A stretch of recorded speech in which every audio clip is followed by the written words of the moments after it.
Alors, c'est toujours la loi d'identification et d'enrôlement de 2004 qui concernait la CEI, mais je pense que c'est important d'être au courant. Il y a une autre loi qui concerne la CENI, donc je ne sais pas si on y parle de l'enrôlement ou pas.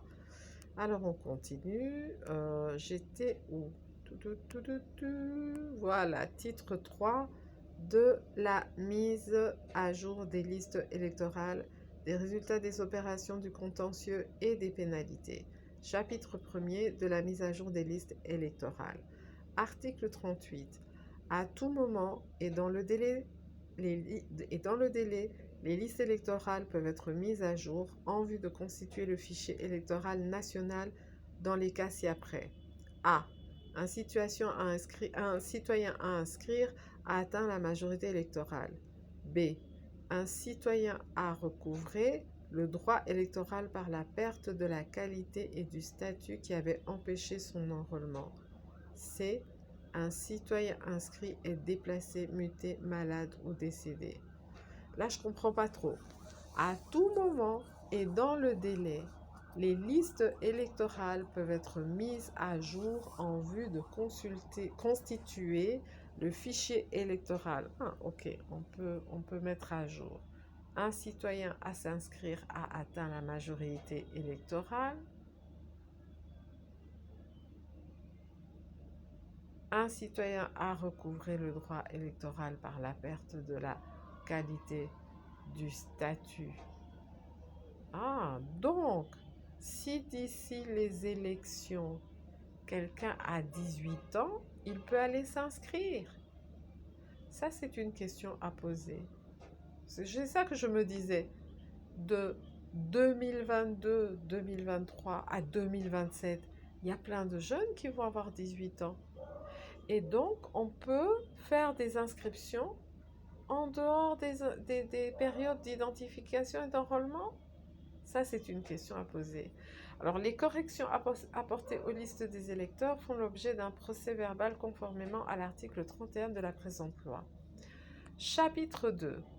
Des résultats des opérations. Article 39. Les listes électorales sont établies par le centre d'inscription en 3 exemplaires. Le premier est affiché dans les centres d'inscription.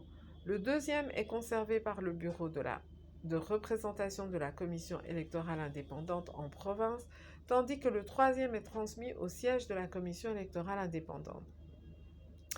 À la fin des opérations d'identification et d'enrôlement, les listes définitives sont transmises au siège de la commission électorale indépendante pour disposition.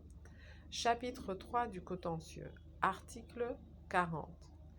Toute personne qui s'estime lésée à l'occasion des opérations d'identification et d'enrôlement peut, en déant 7 jours qui suivent l'affichage des listes des électeurs, adresser par écrit ou par déclaration, acter sur procès-verbal son recours au président du centre d'inscription. Article 41.